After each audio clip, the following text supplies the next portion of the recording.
নমস্তে মিত্রগণ। পঞ্চমহাযজ্ঞের মধ্যে পবিত্র দেবযজ্ঞ বা অগ্নিহোত্র শুরু করছি।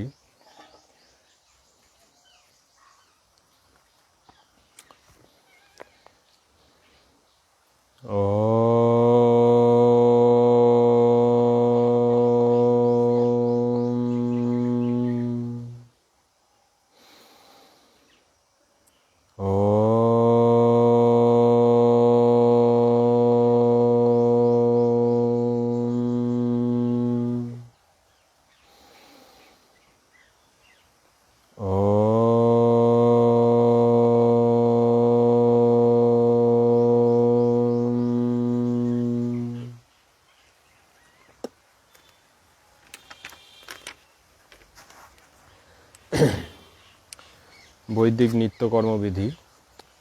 তো এই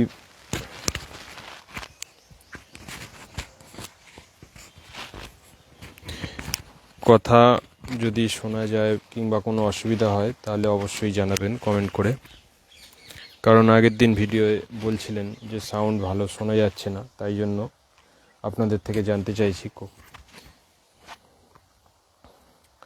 তো বৈদিক বা আমাদের সনাতন বৈদিক ধর্মের পঞ্চমহাযজ্ঞের মধ্যে দেবযজ্ঞ, যেটা অগ্নিহোত্র বলা হয়, এবং এই যজ্ঞের মাধ্যমে আমরা দেবতাদের কাছে আমাদের যেগুলো আমাদের দেয়া, মানে দেবতারা আমাদের সবসময় দিয়ে চলেছে, সূর্য দেবতা, চন্দ্র দেবতা, বায়ু দেবতা, জল দেবতা, যে 8 বসু, 11 রুদ্র, 12 আদিত্য, ইন্দ্র প্রজাপতি, 33 কোটি দেবতা, সেই দেবতা আমাদের দিয়ে চলেছে, কিন্তু আমরা তার বিনিময়ে ওনাদের ঋণ আমরা কোনোদিন পরিশোধ করতে পারবো না।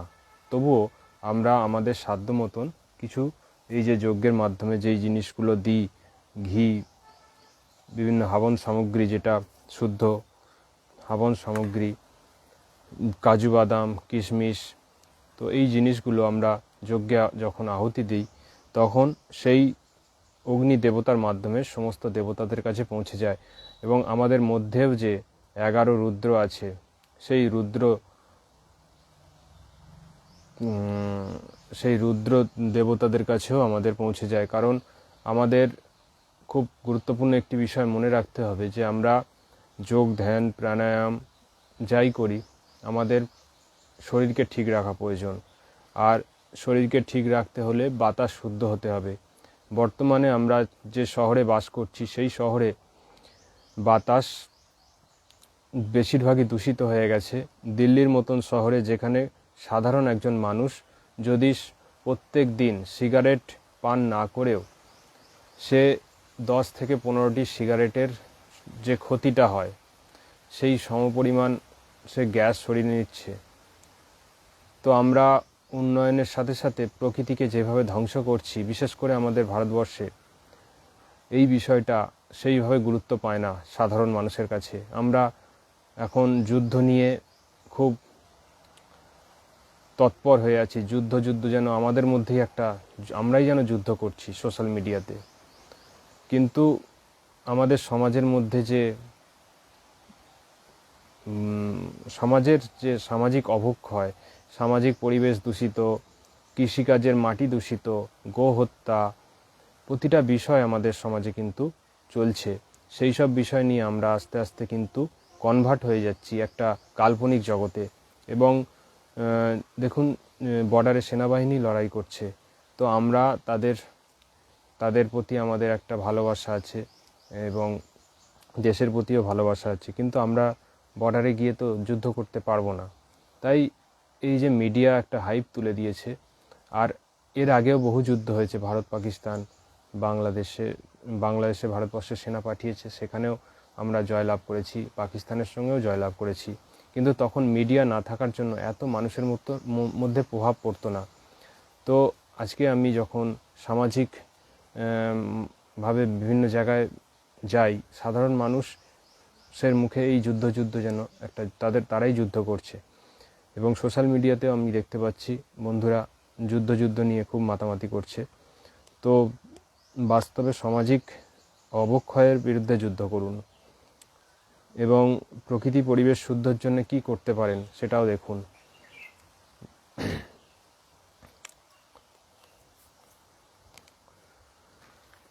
তো যদি নিত্যযজ্ঞ আপনারা করতে চান, অবশ্যই উপনয়ন সংস্কার নেওয়া উচিত। এবং উপনয়ন সংস্কার প্রত্যেক মানুষই নিতে পারে, সেটা সে ব্রাহ্মণ, ক্ষত্রিয়, বৈশ্য, শূদ্র যে কোনো বংশে জন্মগ্রহণ করতে পারে, সেটা কোনো প্রশ্ন নয়। সে নিজেকে কতটা উপরে নিয়ে যেতে পারে, তার জন্মটা বড় নয়, জন্ম হোক যথাতথা, কর্ম হোক ভালো, মানে কর্ম অনুসারে সে উপরে উঠতে পারে, এটা আমাদের বৈদিক সিদ্ধান্ত। এবং গুরুকুলে এইভাবেই আমাদের উপনয়ন দেওয়া হয় প্রত্যেক ব্রহ্মচারীকে, যারা গুরুকুলে পড়াশোনা করতে আসে।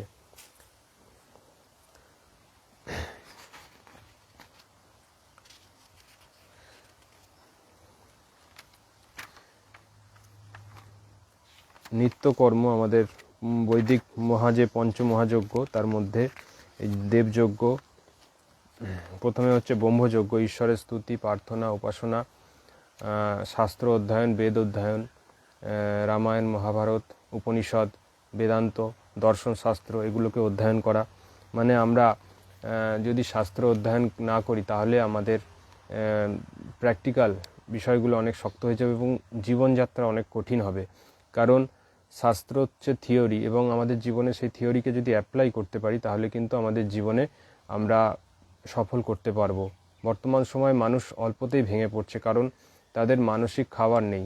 আমরা শরীরকে খাবার দিচ্ছি, কিন্তু মনের জন্য যে খাবার দরকার বা আমাদের জীবাত্মার খাবার, সেইটা হলো ঈশ্বরের সঙ্গে যুক্ত হওয়া, ঈশ্বরের ধ্যান, উপাসনা, স্তুতি, শাস্ত্র অধ্যয়ন করলে এগুলো আমরা কিন্তু সেই বিষয়গুলো জানতে পারবো এবং জীবনে আমরা সেগুলোকে প্রয়োগ করে আমরা মানসিকভাবে অনেক সবল হতে পারি এবং সেই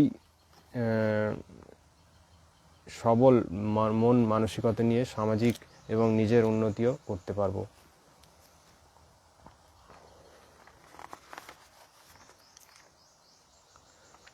ব্রহ্মযজ্ঞ, দেবযজ্ঞ, অগ্নিহোত্রকে বলা হয়। দেবতাদের কাছেও পৌঁছানো যায় আমাদের যেগুলো আমরা দিই হবন সামগ্রী, এবং যজ্ঞের মাধ্যমে আমরা আমাদের মনোকামনাও পূর্ণ হয়।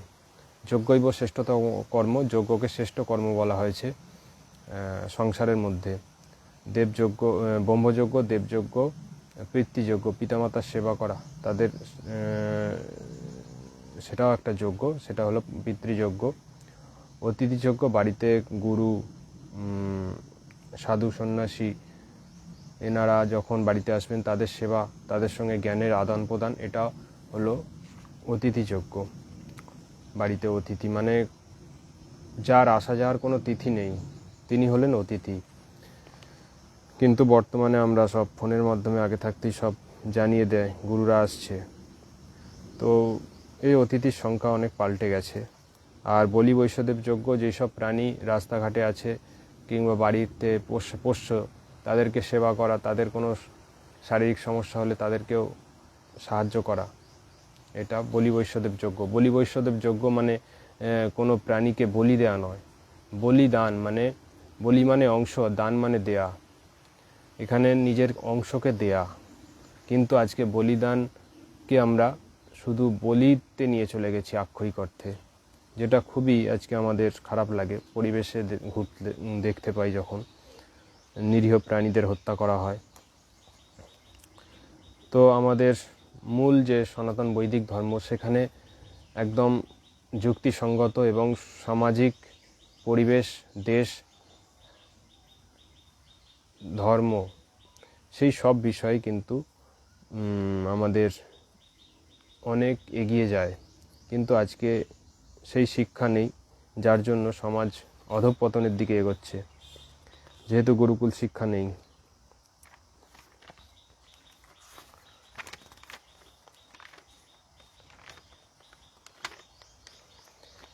এবং গুরু মন্ত্র, গায়ত্রী মন্ত্রকে বলা হয়। গায়ত্রী মন্ত্র হচ্ছে কমপ্লিট একটি মন্ত্র, যেখানে ঈশ্বরের স্তুতি, উপাসনা, প্রার্থনা সব কিছুই হয়ে যায়। ঈশ্বরের স্তুতি মানে ঈশ্বরের যে গুণ, সেগুলোকে স্তুতি করা। ঈশ্বর যেমন সর্বব্যাপক, তিনি শক্তিমান। ওম মানে সর্বরক্ষক, ভূ মানে প্রাণস্বরূপ, ভুব মানে দুঃখনাশক, স মানে সুখস্বরূপ, তৎ মানে সেই সবিতু মানে জগতের উৎপত্তিকর্তা, বরেণ্যম মানে বরণীয়, ভার্গ মানে পবিত্র জ্ঞান স্বরূপকে, দেবস্য দেবের, ধীময়ী ধারণ করি, ধিয় মানে বুদ্ধি সকলকে, ইয় মানে যিনি, ন মানে আমাদের প্রচোদয়াৎ প্রেরণা দান করেন। এখানে ঈশ্বরের স্তুতি, প্রার্থনা, উপাসনা সব কিছুই আছে, তাই এটি কমপ্লিট এবং এটি মহামন্ত্র। এই মন্ত্রের অধিকার সবার আছে। যদি কেউ বলেন না নেই, তাহলে তাকে একটাই বলবেন যে বেদে বলা হচ্ছে যথেমাং বাচং কল্যাণী মামদানী জনেভ্য, অর্থাৎ এই কল্যাণকার বাণী, বেদবাণী সকলের জন্য। এগুলো কোনো কানে কানে দেওয়ার বিষয় নয়, সঠিক গুরুর থেকে এই মন্ত্র উচ্চারণ শিখে নিয়ে প্রত্যেক মানবের করা উচিত। কিন্তু বর্তমানে গুরু পরম্পরায় দেখা যায় যে তাদের যে মন্ত্র বলে দিয়েছে, না এটা কাউকে বলা যায় না, শুধু কানে কানে মানে গুরু তাকে দিয়েছে দীক্ষা। তো এটা পরবর্তীকালে এসেছে, এর ব্যাখ্যা আমি বলবো না কী মানে এর সিস্টেমটা কি আছে, কিন্তু আমাদের বৈদিক সিদ্ধান্তে কিন্তু সবার জন্য খোলা আছে দরজা। কোনো বদ্ধ বা জীবন মানে মানুষকে ধরে রাখার জন্য কোনোভাবে কিছু বলা হয়নি। বর্তমানে যে গুরু পরম্পরায় কিন্তু একটা মানে আমাদের এখানে শিষ্য বাড়ানোর জন্য তারা তাদের এই পদ্ধতিগুলো হয়তো চালিয়ে যায়।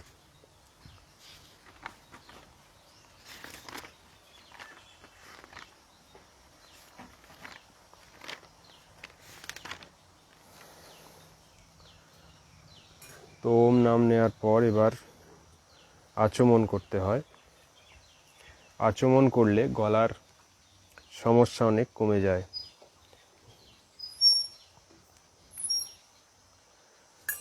ওম অমৃতোপস্তরণমসি স্বাহা। ওম অমৃতাপিধানমসি স্বাহা। ওম সত্যং যশ শ্রীময়ী শ্রীশয়তং স্বাহা। জল দিয়ে ধুয়ে দিতে হবে।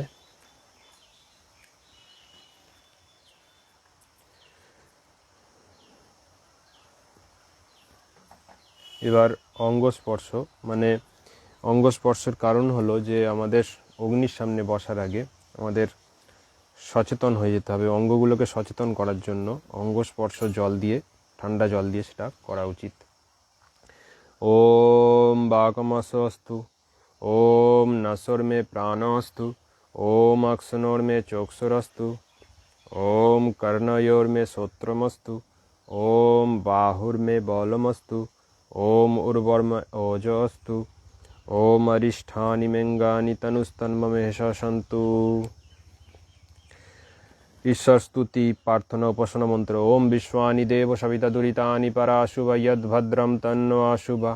ওম হিরণ্যগর্ভঃ সমবর্ততাগ্রে ভূতস্য জাতঃ পতিরেক আসিত সদাধার পৃথিবীদামুতেমং কস্मै দেবায় হবিষা বিধেমম। ওম য আত্মদা বলদা যস্য বিশ্ব উপাসতে প্রশিশং যস্য দেবা यस्य छायामृतं यस्य मृत्यु कस्मै देवाय हविषा विधेम। ओम यप्राणतो निमिषतो महितैका इद्राजा जगतो बभूवा य ईशे अशदिपदश चतुष्पदः कस्मै देवाय हविषा विधेम। ओम येनादोरुग्रपृथिवी चादिरा येन सहसभितं येन नाकः यो अन्तरिक्षे रजसो विमहन कस्मै देवाय हविषा विधेम। ॐ प्रजापते न तदन्यो विश्वा जातानि परिता बभूव यत्कामास्ते जुहुमस्तनु अस्तु वयं क्षेमपतयोरेनम्। ओम सन्नो बन्धुर्जनिता सविधाता धामानि वेदभुवनानि विश्वा यत्र देवा अमृतमानसाना स्थितिये धामन्न धैर्ययन्त। ओम अग्नेनाय सुफताराय अस्मान् विश्वानि देववयुनानि विद्वान् ययोझास्म जुहुरानमेनो भूयिष्ठान्ते न मुक्तिं विधेम इति सरस्वती प्रार्थना उपासनापकरणम्।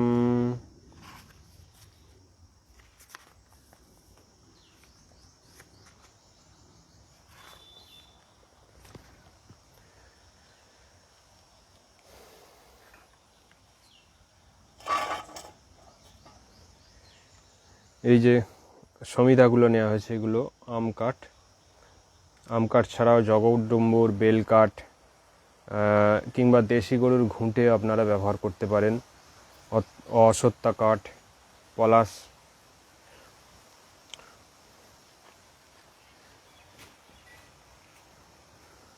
অগ্নেধান মন্ত্র ওম ভূর্ভুবঃ স্বাহা।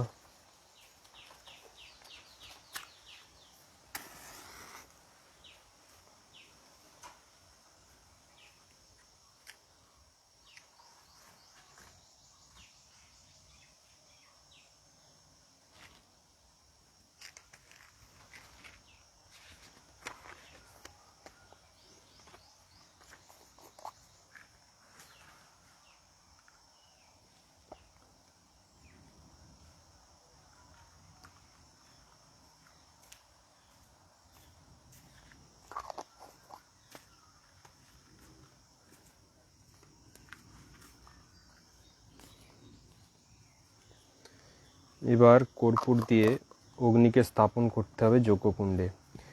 ওম ভূর্ভুবঃ সদরিবভূম্ন পৃথিবীবরিম্ন তস্যস্তে পৃথিবীদেব যজনি পৃষ্ঠে অগ্নিমন্নাদমন্নাদায়া দদে।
ओम उद्भुत्तासग्ने प्रतिजागीहितमिष्टपूर्ते संसिजेथामयञ्च अस्मिन्नत् सदस्ते अद्भुतरस्मिन् विश्वे देव यजमानस्य सीदत।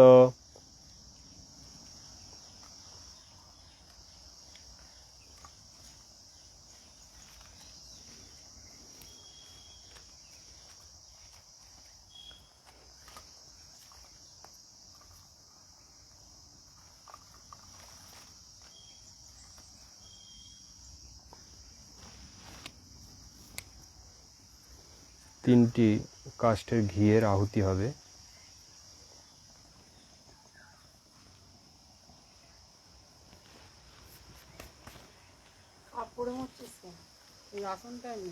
যোগ করে চলছে।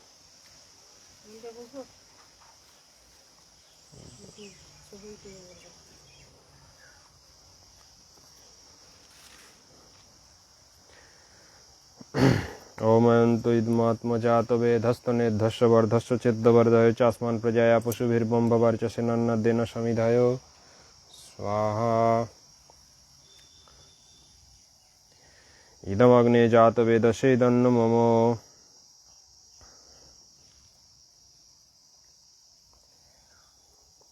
ओम समिधाग्निधुवशतघृतबोधाय ततिन् अस्मिन् हव्यजुहुतन ओम सुसमिद्धाय शोचिषे घृतं तीव्रं जुहुतन अग्न्यो जातवेदसे स्वाहा।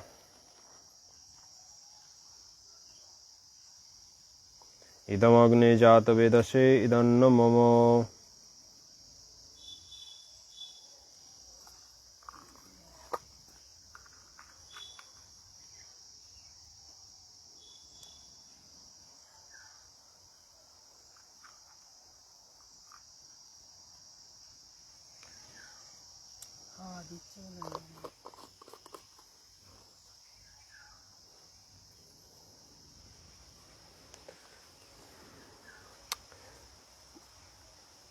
হে বিদ্বানগণ, যে প্রকার প্রেম ও শ্রদ্ধা দ্বারা অতিথির সেবা করো, তদ্রূপ তোমরা সমিধা তথা ঘৃতাদি দ্বারা ব্যাপক অগ্নি সেবন করো, সচেতন হও। ইহাতে বহন করিবার যোগ্য উত্তম দ্রব্যের যথাবিধি আহুতি দাও। এই সুন্দর আহুতি সর্বব্যাপক পরমেশ্বরের জন্য, আমার জন্য নহে। হে যজ্ঞকর্তা, অগ্নিতে তপ্ত শুদ্ধ ঘৃতের এই যজ্ঞে আহুতি দাও, যদ্বারা সংসারের কল্যাণ হয়।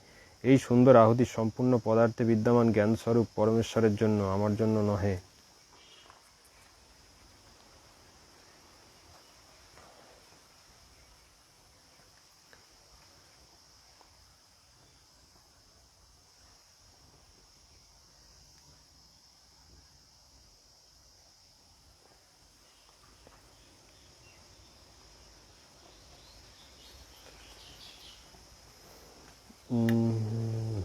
শুদ্ধ সাত্ত্বিক এই বিলনা ঘি এটা।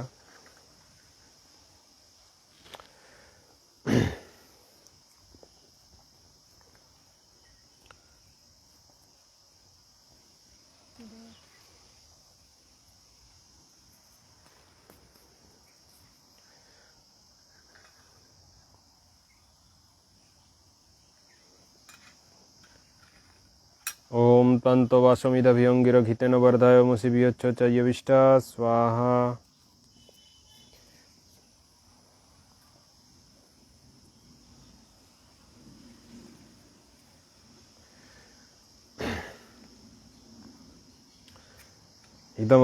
ইদমগ্নে অঙ্গিরসে ইদন্ন মম।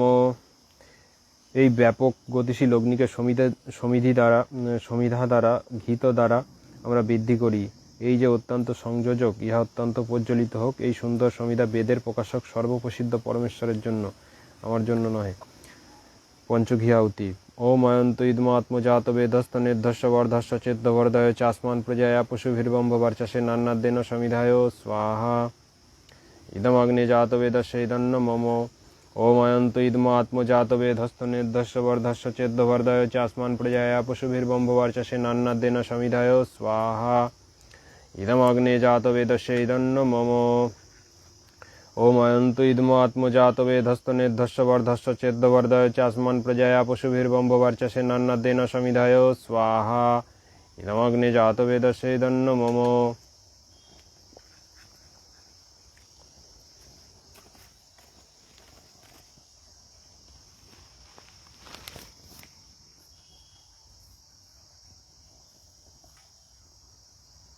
ओम अयंत इदमात्मजात वेदस्थ निर्धस्थ वर्धस्थ चेद्यवर्धय चास्मान प्रजाया पशुभिर्बम्भवार्चसे नन्नद्येन समिधाय स्वाहा। इदमग्ने जात वेदस्य इदन्न मम।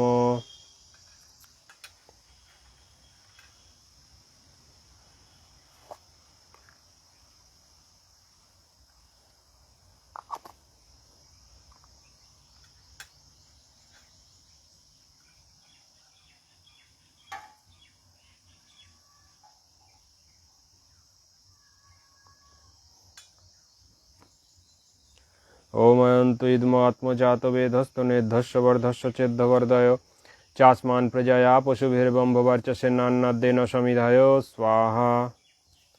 इदमग्ने जात वेदस्य इदन्न मम। পঞ্চঘী আহুতি। হে সকল পদার্থে বিদ্যমান পরমেশ্বর, এই আমার আত্মা তোমার জন্য সমিধারূপ অগ্নে, ইহা দ্বারা তুমি আমার মধ্যে প্রকাশিত হও, অবশ্যই বৃদ্ধিপ্রাপ্ত হও। তুমি আমাকে বৃদ্ধি করো, পুত্র পৌত্র সেবকাদি সুপ্রজা দ্বারা, গবাদি পশু দ্বারা, বেদবিদ্যার তেজ দ্বারা, ধন ধান্য ঘৃত দুগ্ধ অন্নাদি দ্বারা সমৃদ্ধ করো। এই সুন্দর আহুতি সম্পূর্ণ পদার্থে বিদ্যমান জ্ঞানস্বরূপ পরমেশ্বরের জন্য, আমার জন্য নহে।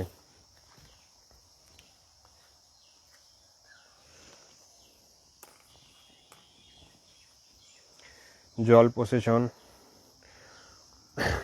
প্রথমে পূর্ব দিকে, দক্ষিণ থেকে উত্তরে। ওম আদিতে অনুমন্যস্য। ওম অনুমতে অনুমন্যস্য। পশ্চিম দিকে, দক্ষিণ থেকে উত্তরে। ওম সরস্বতী অনুমন্যস্য। উত্তর দিকে, পশ্চিম থেকে পূর্বে। ওম দেব সবিত পশুবৈজ্যং পশুবৈজ্যপতিং ভগায় দিব্য গন্ধর্ব কেতুপকেতুং নপুনাতু বাচস্পতি বার্চং সদা ন সদাতু। পূর্ব থেকে গোটা চারিদিকেই।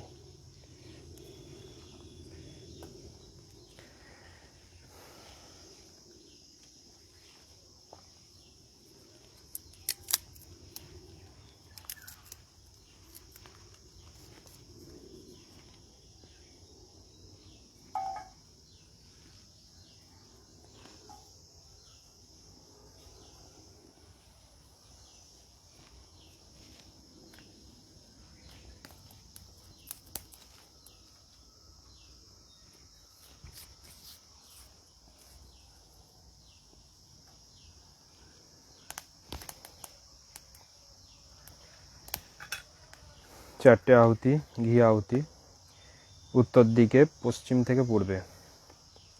ওম অগ্নেয় স্বাহা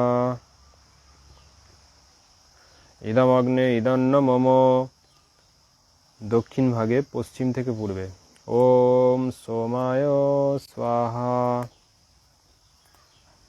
ইদম সোমায় ইদন্ন মম।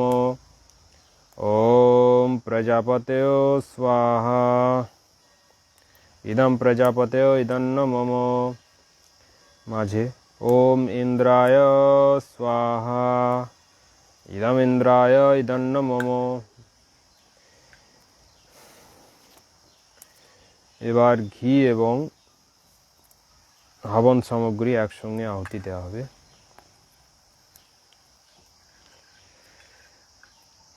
ওম সূর্য জ্যোতি জ্যোতি সূর্য স্বাহা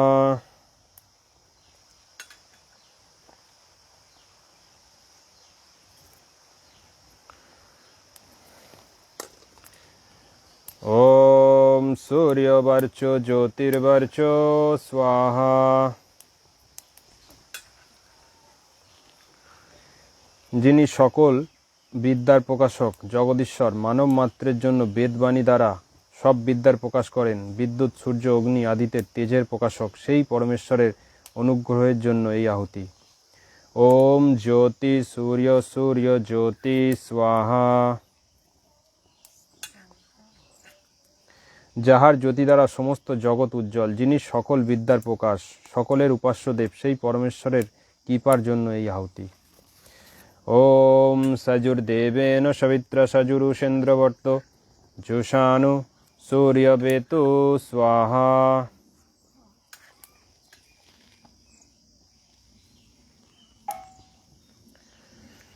ওম ভূরগ্নেয় প্রাণায় স্বাহা ইদমগ্নে প্রাণায় ইদন্ন মম। ঈশ্বর প্রাণাধার, গতিশীল, অগ্নির উত্তম প্রভাব তথা প্রাণবায়ুর শুদ্ধি হেতু ইহা সুন্দর আহুতি। এই আহুতি সংসারের কল্যাণের জন্য অগ্নির উপহার, ইহা আমার জন্য নহে। ওম ভূবর্বায়বে প্রাণায় স্বাহা ইদম বায়বে প্রাণায় ইদন্ন মম। পরমেশ্বর সর্বব্যাপী, পবনের উত্তম প্রভাব তথা অপান বায়ু ভিতরে আসিবার শ্বাস স্বচ্ছতার জন্য এই সুন্দর আহুতি। এই আহুতি বায়ুর স্বচ্ছতার জন্য, আমার জন্য নহে। ওম সরাদিত্যয় বেনয় স্বাহা। এক জায়গায় দিচ্ছ। ইদমাদিত্য বেনয় ইদন্ন মম। জগদীশ সুখস্বরূপ, সূর্যের উত্তম তেজ তথা ব্যানবায়ু শরীরের পরিভ্রমণকারী বায়ু, এই জন্য এই সুন্দর আহুতি। এই আহুতি সূর্যের উত্তম তেজ তথা ব্যানবায়ুর পবিত্রতার জন্য, আমার জন্য নহে। শরীরের মধ্যে যে 11 রুদ্র, অর্থাৎ মৃত্যুর পর আমাদের শরীর থেকে এক এক করে প্রাণবায়ু প্রথমে, তারপরে অপান ব্যান সমান উদান, এই যে আরও 10টি বায়ু আছে, তারপর সবশেষে জীবাত্মা। তো আমাদের এই যে এখানে বলা হচ্ছে অপান বায়ু, আমাদের শরীরের অনেক কিছু আমাদের অ্যাক্টিভিটির জন্য এই অপান বায়ু কার্যকারিতা আছে, কারণ বায়ুর মাধ্যমেই সমস্ত এই যে বিভিন্ন মানে আমাদের শরীর সঞ্চালন হচ্ছে। ওম ভূর্ভুব স্বরগ্নি বায়ুদিত্যভ্য প্রাণ প্রাণ প্রাণভ্য স্বাহা।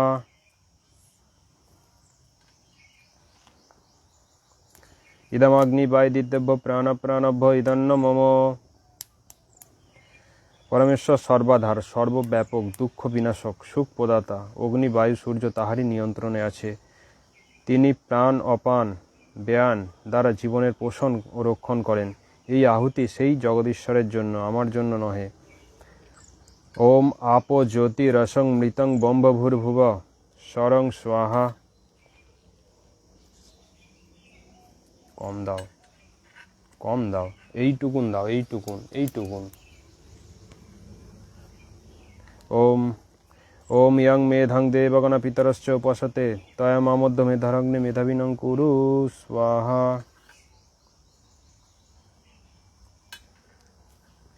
হে প্রকাশস্বরূপ প্রভু, যে মেধা, বুদ্ধি বা ধনের কামনা বিদ্বানগণ তথা পিতর মাননীয় রক্ষক মহত্বগণ করেন বা প্রাপ্ত হন, সেই বুদ্ধি ধন দ্বারা জ্ঞানস্বরূপ পরমেশ্বর আমাকে মেধাবী করুন।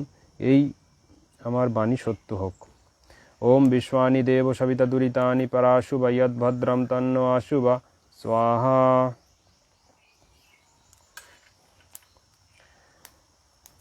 হে সকল জগতের উৎপত্তিকর্তা, সমগ্র ঐশ্বর্যযুক্ত শুদ্ধ স্বরূপ, সকল সুখদাতা পরমেশ্বর, আপনি কৃপা করিয়া আমাদের সমস্ত দুর্ব্যসন দুঃখকে দূর করিয়া দেবেন।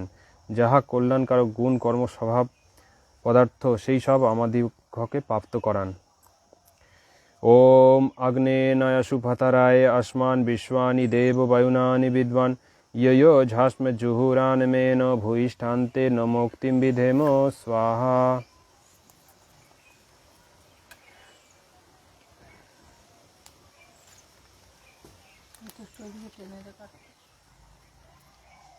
টানা যাবে না।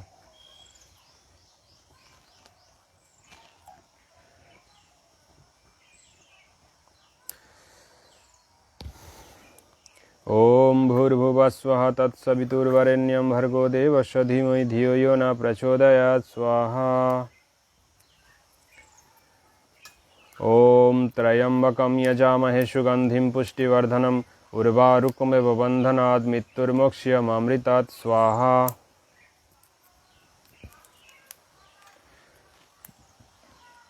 ओम सर्वैवं पूर्णं स्वाहा।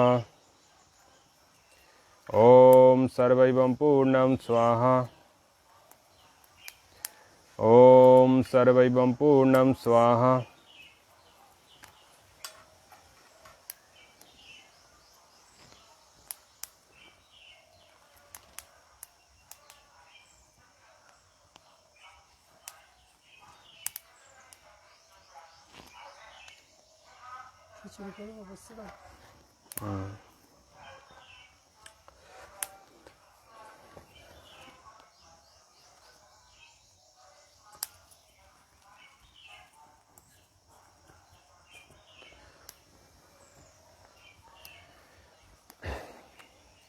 বন্ধুরা, আপনারা যজ্ঞ দেখলেন এবং যজ্ঞ আজকের মতন আমি সমাপন করে দিলাম।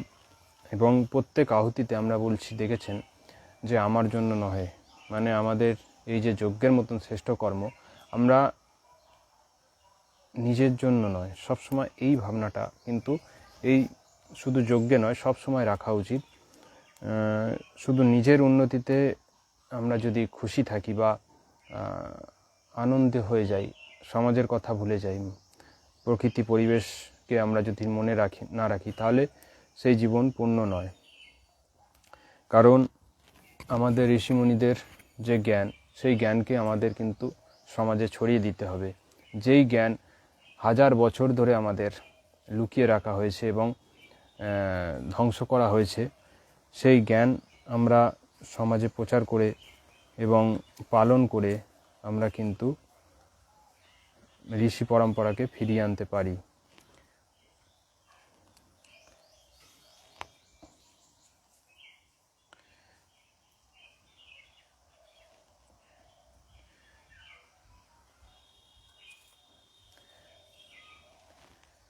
এবং যজ্ঞের যে আহুতি যখন দেওয়ার পর দেখবেন একটা মানসিক আপনি পজিটিভ এনার্জি পাবেন।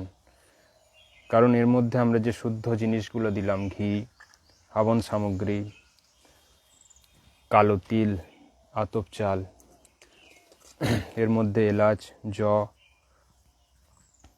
বহু রকম উপাদান, তেজপাতা, ধুনো, তার সঙ্গে বিভিন্ন জড়িবুটি। তো এগুলো যখন অগ্নির মাধ্যমে আরও এর গুণাগুণ বেড়ে গেল। এবং বিলনা ঘি, যেটা শরীরের পক্ষে খুবই উপকার, এমনকি যারা কোলেস্টেরল কিংবা প্রেশার রোগী আছেন, অনেক সময় যে ঘি খেতে বারণ করা হয়, কিন্তু এই যে বিলনা ঘি, এটা কোনো সমস্যা হয় না। এই ঘি যদি খেতে পারেন উপকার হবে। এবং সর্বোপরি বর্তমানে যজ্ঞের ওপর অনেক গবেষণা হয়েছে, এবং বাবা রামদেবজির পতঞ্জলি যে সংস্থা, তারাও কিন্তু বিভিন্ন রকম যজ্ঞের হাবন সামগ্রী বের করেছেন, হার্টের জন্য, সুগারের জন্য, ক্যান্সারের জন্য। তো এই যজ্ঞের মাধ্যমে আমরা বিভিন্ন রোগকেও নিরাময় করতে পারি। অ্যাস্থমা, যজ্ঞের অগ্নিতে দেওয়ার ফলে সেই শ্বাসবায়ু যদি আমরা নিতে পারি, তাহলে কিন্তু আস্তে আস্তে শরীরে সুস্থতা আসবে। এবং এখানে বারবার বলছি যে আমাদের যে ৩৩ কোটি দেবতার মধ্যে আমাদের মধ্যে যে রুদ্র 11টি দেবতা, বিভিন্ন বায়ু আছে,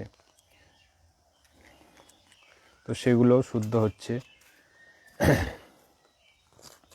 যেহেতু আমাদের বিদেশি শাসনে আমাদের গুরুকুল এবং বৈদিক শিক্ষা প্রায় ধ্বংস হয়ে গেছে, কিন্তু আধুনিককালে মহর্ষি দয়ানন্দ সরস্বতী এই বিষয়গুলোকে সমাজে প্রচার করেছিলেন, এবং যে বৈদিক পরম্পরাকে তিনি ফিরিয়ে এনেছিলেন। তার জন্য ওনাকে অশেষ ধন্যবাদ। এবং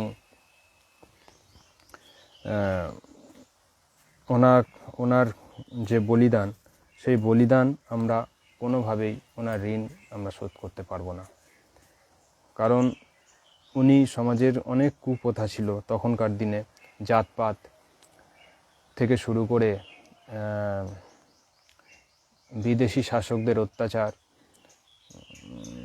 সমাজের মধ্যে অনেক কুসংস্কার, বাল্যবিবাহ থেকে শুরু করে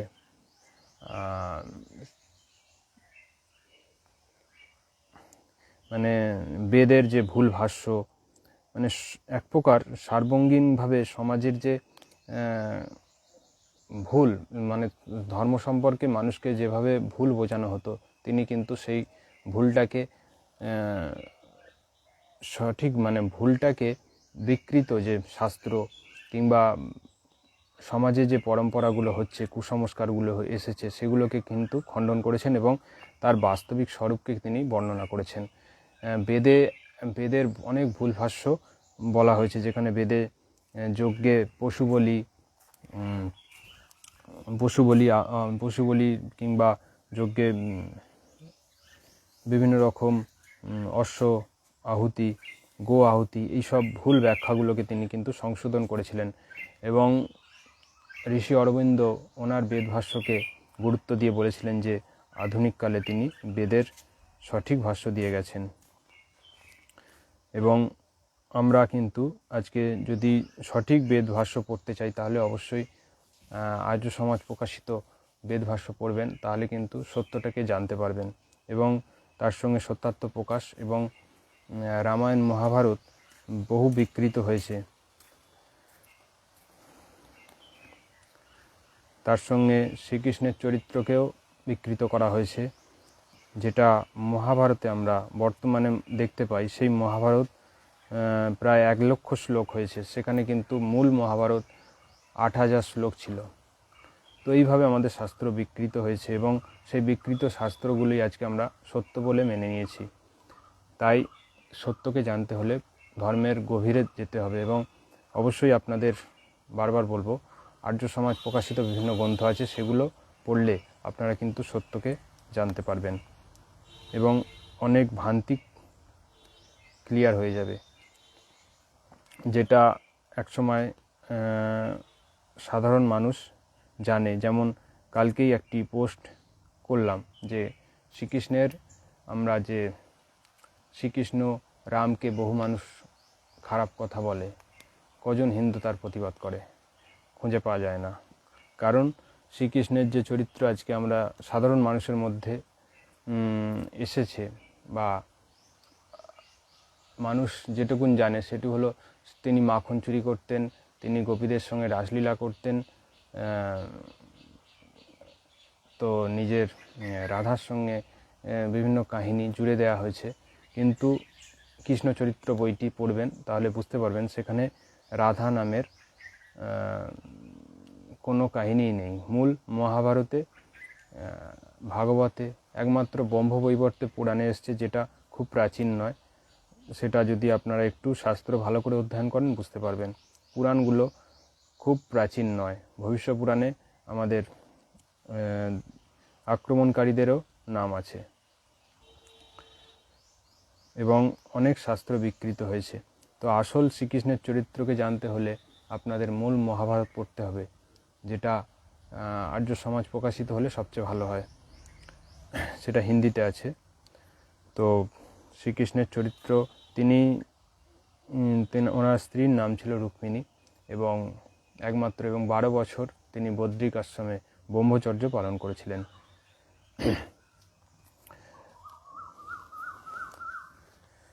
তো তিনি রাজনীতিবিদ, যোদ্ধা এবং অধর্মের বিনাশকারী। কিন্তু তার যেভাবে চরিত্রকে আজকে অঙ্কন করা হচ্ছে বিভিন্ন কীর্তন কিংবা মানুষের মধ্যে, সেটা আমাদের গর্বের বিষয় নয়। যার জন্যই আমরা কৃষ্ণের অপমান যারা করে তাদের জবাব দিতেও পারি না।